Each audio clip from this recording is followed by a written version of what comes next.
السلام عليكم ورحمة الله وبركاته. هردفتوني عبدو موبايل أبي هندي كيسان بقى جراتان سنين جرا بقى نجيان أيدنين سنين جرا. akkasuma warroonni jalqabaaf ammoo gara YouTube chaanaala kanaa dhuftan ammoo ana haa dhufuun isiniin jira.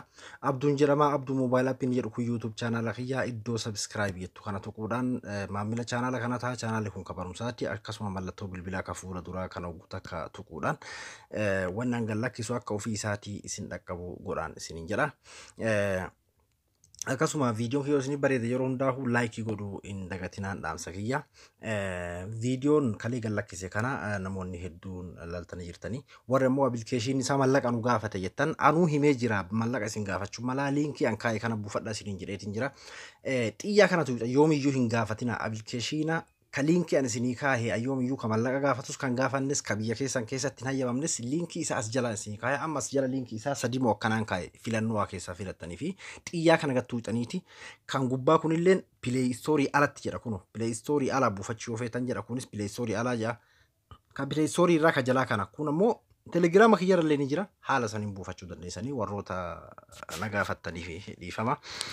Arra waa'ee WhatsApp jechuudha kan hin qabadhe isinii dhufe WhatsApp waan ajaa'ibaatiin isin agarsiisaa waa sadii afur wal duraa duubaan isin agarsiisaa waan ajaa'ibaa yoo update hin godhatinis update ni godhatanii akkasuma GB WhatsApp warroonni fayyadamtan update ka ta'ee jiru amma 19 kana keessa bara 2019 kana keessa update ka ta'ee jiru isiniifin ka viidiyoo kana jalaallee buufachuu ni dandeessanii viidiyoo manama waa'ee WhatsApp kana jalaa hin buufachuu dandeessan akkasuma Telegram kiyyarraallee buufachuu dandeessanii isin jira. Mee amma gara barumsa kiyyaattiin isin deebisa. WhatsApp normaalaa miti FM WhatsApp fi GB WhatsApp irratti isin agarsiisa. WhatsApp normaalaa miti. WhatsApp normaalaa irratti ammoo yoo rabbi jedhe boruun viidiyoo ajaa'ibaa qabadhe isin dhiyaadha. Innis waan haaraa waan bareeda gallakkisee jira jechuudha. GB WhatsApp warri fayyadamtanidha. GB WhatsApp kenna fakkeenyaaf osoo appilikeeshina tokko hin fayyadamne tokkoffaarraa kan isin eegaludha. Osoo appilikeeshina tokko hin fayyadamne security message kenna jechuudha. Abbaa feene wajjin yoo haasofne fakkeenyaaf silkii yoo lafa kenne message gubbarraan seenu jaalallee ta'uu danda'a fakkeenyaaf namoota adda addaa iccitii waan adda addaa ta'uu danda'a jechuudha. Osoo appilikeeshina tokko hin fayyadamin osoo hin qollofin karaa ittiin dhoofachuu dandeenyu jechuudha. Waan baay'ee bareedaa tokkodha.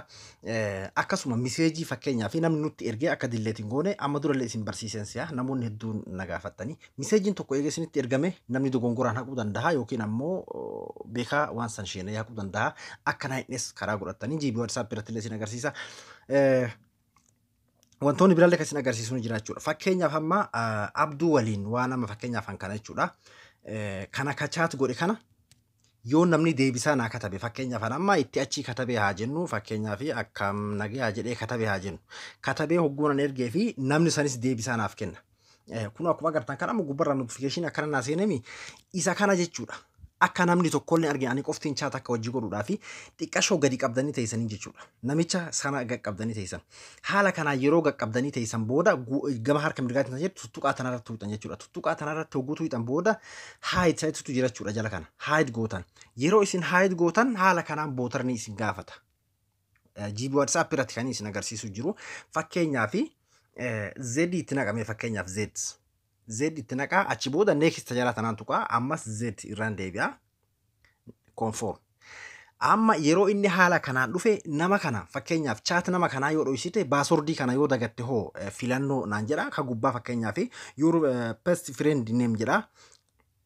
Ka jalaallee gaafii biraa na gaafata jechuudha. Amma anka gubbaa kana filattan fakkeenyaaf your best friend ka jedhu kana yoo filattan saahibni jabaan ati jaalatu tokko jira irratti inni tuwina. Fakkeenyaaf hooma fedhe kataban maqaan daganne wahii yoo koodii kana dagattan akkan daganne fakkeenyaaf amma fakkeenyaaf an Abduu App yaa jedhu fakkeenyaaf Abduu App jedhetti katabaa conform. Haala kanaan amma karee message reefuu san jechuudha. Yoo namni sun naa katabees gubbaa kanarratti mul'atu akkasuma ammas abbaan fedhe seenee arguu hin danda'u hin jiru asumarraayyuu jechuudha. Hin qollofne asumarra hin jiru garuu ana malee biraa argachuu hin danda'u. Fakkeenyaaf mee isin agarsiisa. Reefuu GB WhatsApp ilaani amma FM WhatsApp itti katabee isin agarsiisa fakkeenyaaf GB WhatsApp ilaani mee fakkeenyaaf dhiifama FM WhatsApp ilaan jechuudha. Fakkeenyaaf akkam nagayaa fakkeenyaaf akkam nagayaa itti katabuu jira amma reefuu sanitti. Amma eega itti katabee booda GB WhatsApp dhaqa. GB WhatsApp yeroon dhaqee hin jiru jechuudha asirra hin jiru jechuudha. Wanni takkallee waan namni asirratti argu hin jiru. Kanaafuu maaliin godha amma gubbaa kanarra jechuudha. Akkamitti mul'ifannaa jechuun keessan hin oolamu. WhatsApp tameetu katabbi matana gattuu hidhan. WhatsApp matana hogguu gattuu hidhan haala kanaan koodii isin gaafata jechuudha. Koodii reefuu san itti naqxan amma. Kunoo Z itti naqee mireef Z itti naqa jechuudha. Kunoo arma jira jechuudha. Haala kanaan akkam nagayaa kunoo miseejii takkatu keessa jira jedha. Kunoo haala kanaan an ammoo asirraan waan barbaade katabuufii danda'a jechuudha. Bifa kanaan inni yeroo achi as deebisu ammoo abbaan fedhe argu kunoo an ammas keessaa baanaan dhokate inni. Haala kanaan dhuunfattanii miseejii keessan fayyadamuu dandeessan. FM illee bifuma kanaanii FM xiqqashoo kanaan garaagarummaa wanni qabummaan inni FM irrani seenaa mee fakkeenyaaf sin agarsiisaa ka FM illee jechuudha. FM WhatsApp guyyaa dhiyoo isin barsee jira warroonni FM WhatsApp isinitti haaraa jechuudha warraarraa FM WhatsApp kana hin beekne YouTube kiyyarra jechuudha. WhatsApp yoo fayyadaman isa kana ka jedhu viidiyoo jedhu san laalaati yoo isin jaalachiise itti fayyadama. Hedduun inni GB WhatsApp dhaan walitti dhiyaata. FM WhatsApp irratti garaagarummaan isaa maal inni fakkeenyaaf amma kana jechuudha kan hin dho'isuu barbaade kana haa jennu maaliin godhaa gadi qabee taa'an jechuudha. Yeroon gaqqabee taa'een waan akka ijaa takkatu jira kunoo gubbaa kanarra jechuudha. Kareefuu siitingii kanatu illee haayid goone jechuudha. Amma siitingii osoo hin taane kunoo ija kana bakka ijaa kanarra tuudha. Hogguu bikka ijaa kana tuudha akkuma kareefuutitti koodii na gaafate jechuudha. Amma asirratti maaliin godhaa? Kunoo haala kanaan raayitii itti godha. Amma hin jiru jechuudha asirra. Fakkeenyaaf yoo namni amma fakkeenyaaf isarratti kanaa katabu taate WhatsApp fakkeenyaaf dhiifama san seetti naqee amma haala kanaan fakkeenyaaf ittiin katabaa jennu akkam nagayaa jedhee itti katabaa yeroon itti katabee amma achirratti hin mul'atu amma FM WhatsApp irraan seenaa hin jiru jechuudha asirra yeroon ay seena jechuudha miseejiin hin jiru asirra ay seena mi'eega seene booda maaliin godhaa akkuma kareefu isiniin jedhe kunoo FM WhatsApp ka jedhutu gubbaa kana jira jechuudha FM WhatsApp kana irratti hin tuqaa hogguu isarratti tuqee koodii reefuu itti naqe san na gaafata jechuudha kunoo kana itti naqe reefuu kunoo as jira jechuudha haala kanaan as keessaa waan fedhe katabuu danda'a bifa kanaan icitiidhaan nama barbaadan nama fakkeenyaaf silkii chaarjiif nama bira kaahuu dandeenyaa yookiin ammoo homa fedheef jechuudha haala kanaan dho'ifattanii itti fayyadamuu dandeessanii jechuudha. Inni biraa ammoo fakkeenyaaf inni itti aanu GB WhatsApp jechuudha waan namni nu erge fakkeenyaaf miseejii namni nu erge dilleet godha fakkeenyaaf. Akka inni yoo dilleet godhe nu biraa dilleet hin goone godhachuudhaa fi amma durallee isin barsee jiran natti fakkaata waan kana GB WhatsApp irra seentanii WhatsApp normaalaa miti jechuudha kunis GB WhatsApp irra eega seentanii booda gubbaa kanarra jechuudha sarara xixiqqoo takkatu jira sarara xixiqqoo tanarratiin suyitanii achiin booda biraayiveesii tatu jira gubbarra biraayiveesii tana tuyitaniiti kunoo disable and revoke taisutu jira jechuudha disable and revoke tanarratti oguu takka tuyitanii jechuudha no haala kanaan amma yoo namni miseejii isinitti erge gonkumaa hin haqamu jechuudha. Akkasuma warroonni onlaayinii garagaraa dhuunfachuu feetanis achumaan jechuudha. Kunoo asirra tuqxanii warri hin beekne biraayiveesii isaan tuqxaniiti gubbaa kanarra show onlaayinii stars ta'uudhaan oguu takkanii tuqxanii haala kanaan amma dhuunfattanii jirtan jechuudha. Akkasuma waan namni isinitti erges akka katabbii raayitiin adda addaa hin mul'anne yoo feetan biluu kana hundarra deemtanii takka takkaan hanga nama katabbii gabaabsuuf jechuudha. Isas bifa kanaan dhuunfattanii jechuudha. Akka FM WhatsApp ammoo guyyaa dhihoo isin agarsiiseetiin jira jechuudha. Amma hayyee isa kan akkamitti deebinee mul'ifannaa jechuun keessaniin oolamu. Fakkeenyaaf GB WhatsApp amma nama barbaanne haala sanii dhuunfanna jenne yoo mul'ifachuu feene hoo WhatsApp irra ni seennaa eega WhatsApp irra seennee bakka amma sanii deebina. WhatsApp ka jedhu haraan tuunaa eega achirratti tuunee koodii reefuu san itti galchinaa koodii reefuu san itti galchineeti amma inni haala kanaan jiraami isa kana gaqqabnee teenyaan. Haala kanaan gaqqabnee teenyeeti ammas tuttuqaa tana tuuna jechuudha.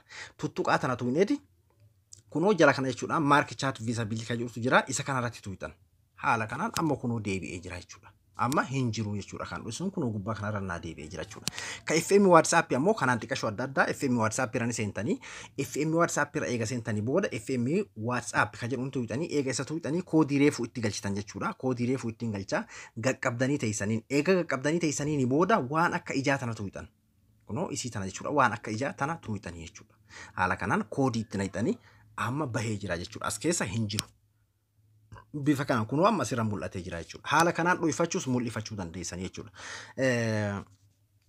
Inni biraa immoo jechuudha fakkeenyaaf FM WhatsApp warroonni fayyadamtan yoo jala kana haala kanaan isin ka jijjiiramu taate fakkeenyaaf duraan bakka jala kanaan karaa online wantoota adda addaa odeeffannootu jira tuttuqaa kana tuuxanii yoo waan akkasii irraa dhabdan jechuudha kunoo gubbaa kana jechuudha found mood kan ittiin hoggu tuuxan kunoo isiniif baasaa jechuudha waan achiin baafattan san asirraan isiniif baasaa jechuudha. Inni biraatis maal inni GB WhatsApp dhaan jechuudha miseejii ofii isaatii akkamitti akka nuuf deebisu goona fakkeenyaaf hirribara jiraachuu dandeenya biizii ta'uu dandeenya gruppiilee garagaraa haa ta'u namoota chat nu godhan ofii isaatiin nuuf deebisa dabalata application anilleen amma dura jechuudha miseejii ofiif kan nuuf deebisu ka jedhu isin barsiiseetiin jira garuu GB WhatsApp irraa fi FM irraan jechuudha laaftumatti akka inni miseejii ofiif nu deebisu godhuu dandeenya jechuudha GB WhatsApp irraan seenna GB WhatsApp keenyarra eega seenne booda gubbaa kanarra sarara tokkotu jira sarara tuttuqaa tananii tuina achiin booda GB setting isatu jira GB setting tananii tuina eega GB setting tuine gubbaa jala kanarra jechuudha xiqqashoo dhoofneeti auto replay message isatu jira isi tanarratti tuuxaniiti ka gubbaa kana jechuudha auto replay ta dura ka ofii diimtuu tana jechuudha isii tana dibantan jalqaba isii tana bantaniiti jala kana eda'u takkatu jira eda'u tanarra tuuxaniiti kanneen keessaan filattan yoo feetan ol hundarrattu akka deebisaa namaa kennu yoo feetan ol tanarra dhiiftan garuu yoo namoota kun ani ko save godhadhee ka ta'u taate ka save godhattan ka gubbaa kanarra guutan yoo gruppii taates ka gruppii filattan jechuudha kanaafuu amma ol irra dhiiftaniitumaan maal gootanii gubbaa kanarratti miseejii fakkeenyaaf inni kun jechuudha kanamni isinii ergu haa jennu fakkeenyaaf assalaamu alaykum fakkeenyaaf wa rahmatullaahi wa barakaatu jedhamu isinii haa ergu homa fedhee haa ta'u jechuudha ka jalaa kanarratti ammoo maal inni wa dhiifama ka gubbaa kanarratti dhiifama kunoo asirratti jechuudha wa alaykum salaam wa rahmatullaahi wa barakaatu haala kanaan gootan jechuudha eega haala kanaan gootanii booda jala kanarra jechuudha misee contact ta'uu fi gruppii ta'uu kaataa jenii filattanii jechuudha. Kunoo contact fakkeenyaaf nama contact jedheen haa jennu yookiin ammoo gruppii illee godhuu dandeessan ammoo namoota seef godhatan godhuu dandeessan jechuudha. Amma eega haala kanaan filattanii booda jala kana xiqqashoo ol harkiftanii jechuudha. Taayimii isaatti tana tuuxan. Eega taayimii kana tuuxanii amma sa'a amma irra jiru kana jechuudha. Sa'a 7:58 kanarraa hanga sa'a meeqaatti haa ta'u jedha kan jalaa kajalaa filattan sa'a 7 kunoo hanga sa'a fakkeenyaaf yoo fedhe sa'a ganama sa'a 12titti haa jennu hanga sa'a 6titti kunoo bifa kanaan gootanii eega sa'a irra guutanii hanga sa'a itti dhumatudha hanga sa'a meeqaatti haa deemuudha haala kanaan gootanii jala kana ammoo aad ta'etu jira jechuudha kunoo asitti sa'a filadhu jira kunoo sa'a kanarraa haa jennu fakkeenyaaf sa'a 7 daqiiqaa ayyee sa'a 2 haa jennu haala kanaan eega goonee booda ammoo achiin booda aad godha jechuudha. Amma yoo namni assalaamu alaykum wa rahmatullaahi wa barakaatuhu naan jedhee booda wa alaykum salaam wa rahmatullaahi wa barakaatuhu xiqqashoon bakka wal jijjiiree bakka risiif jedhu san assalaamu alaykum itti guutan amma yoo namni naa barreesse deebisaa ofiif namaa kenna jechuudha. Fakkeenyaaf mee FM irra seenee itti kataba. FM irra seenee itti katabaa fakkeenyaaf wa alaykum salaam wa rahmatullaahi wa barakaatuhu fakkeenyaaf isin jireetin jira kunoo jala kanatti kunoo haala kanaan naa deebisanii agartanii kunoo fakkeenyaaf wa alaykum salaam wa rahmatullaahi wa barakaatuhu haala kanaan miseejii akka inni isin deebisuu godhachuu dandeessanii jechuudha. Kana fakkaata GB WhatsApp ammoo isiniifin kaayaa linkii isaa jechuudha telegiraama kiyyarraayis buufachuu dandeessanii YouTube kana jala laayee jechuudha ka update ta'ee warroonni GB WhatsApp fayyadamtan achirraa buufachuu ni dandeessanii isin jedha hanga viidiyoo biraatti walitti deebinutti waan isin galii yoo jiraate komantii jalatti barreessan isin jedha hanga viidiyoo biraatti walitti deebinu nagaannaa tura assalaamu alaykum wa rahmatullaahi wa barakaatuh.